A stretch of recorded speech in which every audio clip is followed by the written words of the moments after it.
In the legal world, there is a combination of forces that feed a corrupt and suffocating legal system for attorneys.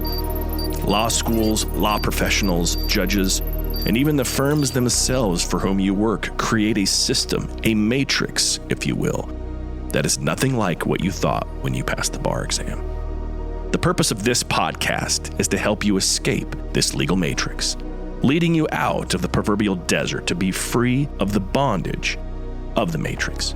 Hosted by Bryce D. Nyer, attorney at law with over 30 years experience in the trenches of civil and criminal litigation at the state, federal, and international levels. He's a highly accomplished and resourceful legal professional, a true master of his craft, and he's here to help you get your life back. Here's your host, Bryce D. Nyer.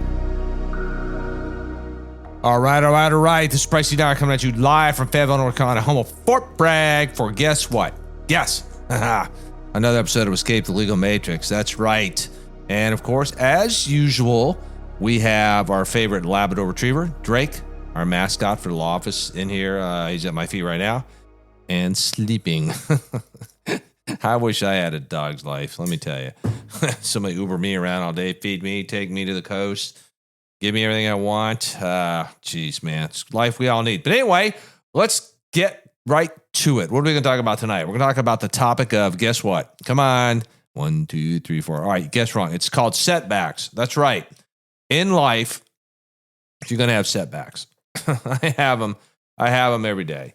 Some not so bad as others, but today I had a setback, but it's not a setback. You know what it is? It's an opportunity, because what my opposing counsel doesn't know, and I'm not going to name the opposing counsel nor the case, is that we anticipated the possibility of the decision that came down today, and we were already prepared with backup plans A, B, C, D, E, F, G, H, and so on and so forth.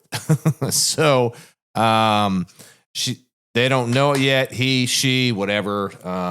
They don't know that we're coming. That's right. There's a storm coming. Yes, there is. So, did the decision today make me feel good? No. What does make me feel good? The fact that I'm smart, the fact that I am strategic, and that's what you need to be. So don't get mad, get strategic. That's going to be your theme tonight as well, too, your motto and your plan of action. So in life, and life can be tough, and you know this, a lot of you do. You go through struggles, whether you create them or God creates them, somebody creates them, and you're going to have setbacks. Now, the issue is, why are you having the setbacks, and what are the lessons learned? And what do you take out of the setbacks and make you stronger to fight another day? And sometimes the setbacks may be put there to discipline you, to make you stronger, because there's something more challenging coming down the road that, based on the setbacks that you experienced during your life, you're going to be prepared to deal with the big challenge, the big storm that's coming up in your life now. Now, there was a time in my life where I would complain a lot. And some of my friends just this week ago, you complain too much. And they were right. And we listened to this video on how to stop complaining. It was about 5 minutes long, but it was pretty accurate. It was spot on. And I found that I really didn't appreciate all the wins and successes that I have had in my life. And I wasn't being grateful for all the blessings that God had bestowed upon me. And I was just being a whiner box and being selfish. And as I thought about what could I possibly talk about tonight on this podcast, the subject, I thought, okay, setbacks. And then today, a lot of positive things happened. But this particular one, we've been waiting on the court's decision, and I was taken aback. I was like, okay, knew it could happen, didn't think it would happen, but we knew it would happen, so we've been preparing for it. But it is another gleaming example that in life, you're going to constantly have setbacks. When I was young, a lot younger, I always thought, gosh, I got tired of some of the challenges. I got tired of some of the setbacks. I'm like, man, I just like to have a normal life. And you know what? I don't really know what a normal life is. I know what abnormal is to me, but I don't think there's a such thing as a normal life. I think there's life and there's challenges, and how you react to it determines the quality of the life that you lead. And part of living, of course, is the victories, the losses, the setbacks, and then overcoming the setbacks, because that's the key thing. It's the journey that you take. It's the actions that you take. It's the things that you say to keep you moving forward. There are times when, I wake in like 1 a.m. I go to bed early. I'm just a morning person. I'm up, and usually, when I'm going to work out, it's 3 or 4 in the morning. But in between the times, I have an opportunity in complete silence to digest, to think of these domains of body, being, balance, and business, the four core, these main things in our life that we really need to focus on and think about as we move forward in life. And I have been thinking about, what are the blessings in my life? What are the challenges? What are the setbacks? And as I really took a deep look this past weekend about my life, I began to piece it together. And I truly do believe that God and Jesus puts challenges in our lives, because you can't possibly understand the euphoria of winning and succeeding without knowing defeat and setbacks and challenges and pain. I don't think, because that makes it distinct. Then you can compare the two. I mean, think about something that you've done in your life where something sets you back, but it puts you on a different path. And when it did, you achieved something that you never thought you could achieve.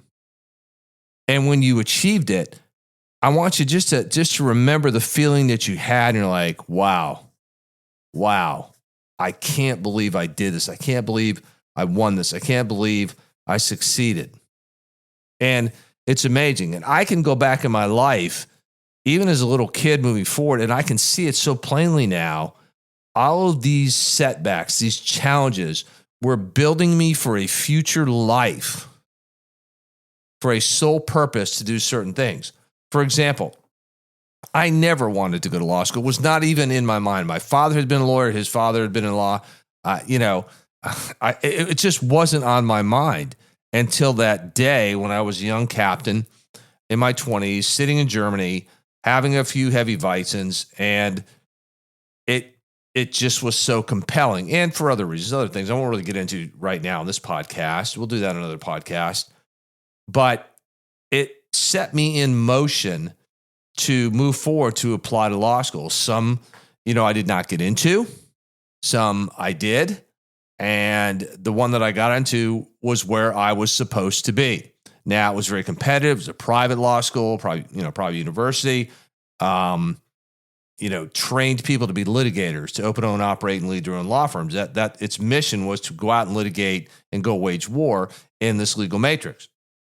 But I remember thinking, wow, this is challenging, but I was so focused, and I was like, wow, taking the LSAT. I just hate standardized testing, but I stepped up to the challenge. It wasn't fun, and there were some setbacks along the way.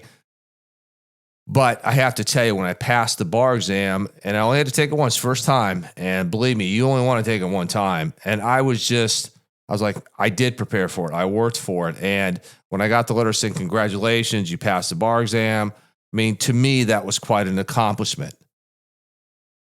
And I can remember, the preparation, the discipline, and overcoming challenges and setbacks in my life that made me sit down and study and exercise and eat right and get plenty of rest leading up to the main battle over that 2 days of taking the bar exam. And I can remember other times in my life where these challenges and these setbacks in my life were the building blocks and the stepping stones to get me where I am today. Now, that by no means translates into taking things for granted, because you have to have learning lessons from overcoming the obstacles and the challenges and the setbacks in your life. Because if you don't learn, you'll get burned again. It's just like, hey, you touch a stove, you get burned. You're like, you scream and you cry, and you're like a little kid. And you're like, but I'll tell you what, you won't touch it again. You'll learn a lesson, and you'll remember that lesson because you're scarred, you're burned, and you won't do it again. And so when we overcome setbacks and obstacles, they leave a scar, whether it's physical, emotional, mental, or spiritual. And it will come back to remind you of the conviction inside you that says you face this obstacle, you face this challenge, you face this setback, and you can do this. Life, it's not easy. In today's world, it's just so much more challenging. Even with all this technology, I think it's way more challenging. I think it's a lot harder to be a kid in terms of going out in the world. Now, I'm not saying that kids have it ultimately hard. Other generations have faced harder obstacles and different challenges. But what I am saying is that since the creation of man and woman, since the Garden of Eden, men and women have faced challenges throughout human history. And how you react to them is going to be paramount in the quality of the life that you lead. And people remind me of that because all too often I did. I complained too much. I whined, blah, blah, blah, blah. People got sick of it. They're like, look, man, stop. We don't want to hear it. We want to be around positive people that lead. And in order to lead, you have to say, these are the setbacks in my life. What did I do to overcome the setbacks? Or what am I not doing? You have to ask these better questions. So ask yourself the better questions. Where in your world right now are you experiencing or facing a major setback? And what actions are you taking to overcome the setback that makes you the champion, the king or the queen, and the winner in the future challenges that you're going to have? Ask yourself that better question, because once you do and once you answer it, you start to see a pattern. And if you've got bad patterns, you need to break them. If you've got great patterns, you need to improve upon them. We're never perfect. We can't be perfect. Only Jesus and God are perfect. That's it. The rest of us are human beings, fallible, sinful, and we're just not perfect. But we have to strive for the best version of who we can be. All right. This has been Bryce Dyer here, live in Fayetteville, North Carolina, home of Fort Bragg, where every day men and women go out and do what? They wage war against the enemies that would so often seek to take the very freedoms that we enjoy and take for granted and take them away from us. And so those personnel, those first responders, our military, they overcome obstacles and setbacks every day to keep us free. This is Bryce out.